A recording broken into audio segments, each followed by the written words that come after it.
Maintenance કામગીરીને કારણે Girnar ropeway 2 થી 10 જૂન સુધી બંધ રહેશે. જૂનાગઢ ખાતે આવેલ એશિયાના સૌથી મોટા ગણાતા ગિરનાર રોપવેની સેવા આગામી 2 જૂનથી 10 જૂન સુધી બંધ રહેશે. રોપવે પર નિયમિત મેન્ટેનન્સ કામગીરી હાથ ધરવામાં આવનાર હોવાથી આ નિર્ણય લેવામાં આવ્યો છે. દર વર્ષે લાંબા રોપવેની સુરક્ષા અને તકનીકી ચકાસણી માટે સમયાંતરે મેન્ટેનન્સ કરવામાં આવતું હોય છે. આ કામગીરી દરમિયાન યાત્રાળુઓ અને પ્રવાસીઓ માટે રોપવે સેવા સંપૂર્ણપણે બંધ રાખવામાં આવશે. અખબારી યાદી મુજબ 11 જૂનથી ગિરનાર રોપવે ફરી રાબેતા મુજબ શરૂ કરવામાં આવશે.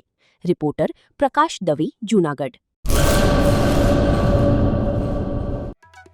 आर्य कन्या गुरुकुल करीब 90 एकड़ में फैले इस विशाल परिसर में कक्षा 5 से लेकर 12 तक निवासी शिक्षा के अवसर उपलब्ध है.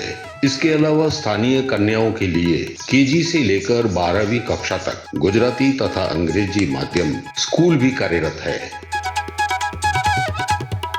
हर प्रकार के खेलों में भी यहाँ की बालिकाएं निपुण हो, इसका ध्यान रखा जाता है.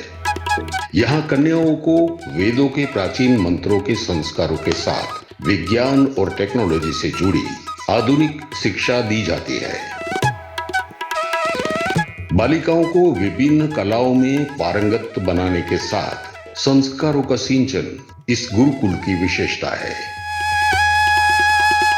आर्य कन्या गुरुकुल पोरबंदर में एडमिशन के लिए संपर्क करें 8258040404.